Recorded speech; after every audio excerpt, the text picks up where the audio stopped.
COVID,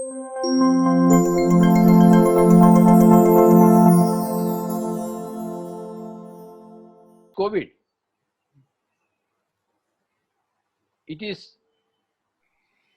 said to be trampling the whole world. It has brought America to the knees. Yes.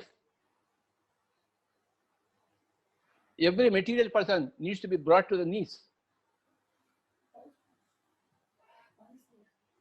It's a tremendous shift is going on in the whole planet. I was waiting for such a thing in the year 2000. It didn't happen. I was worried why it didn't happen. In the year 2012, I was expecting something like this worldwide, which will bring all the humanity to the knees. It didn't happen. I was waiting and waiting. How long, how many years I must wait for? Then 2020 came. My waiting is complete. Now the COVID has come. It makes everybody kneel down, lock down, sit, do meditation, get rid of the fears and phobias, and become a Buddha.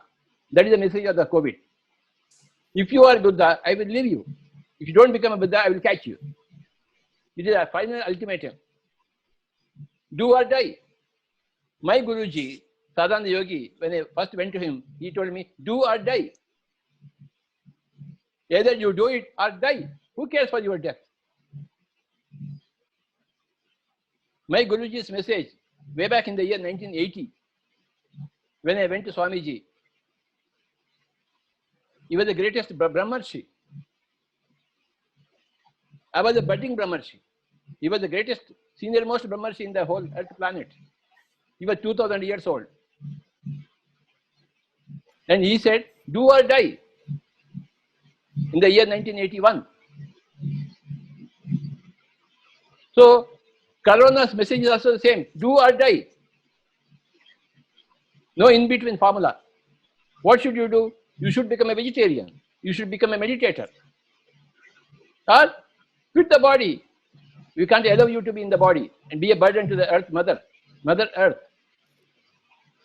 Whatever my Guruji told me in the year 1981, in the 2020, Corona is telling to every person, do or die.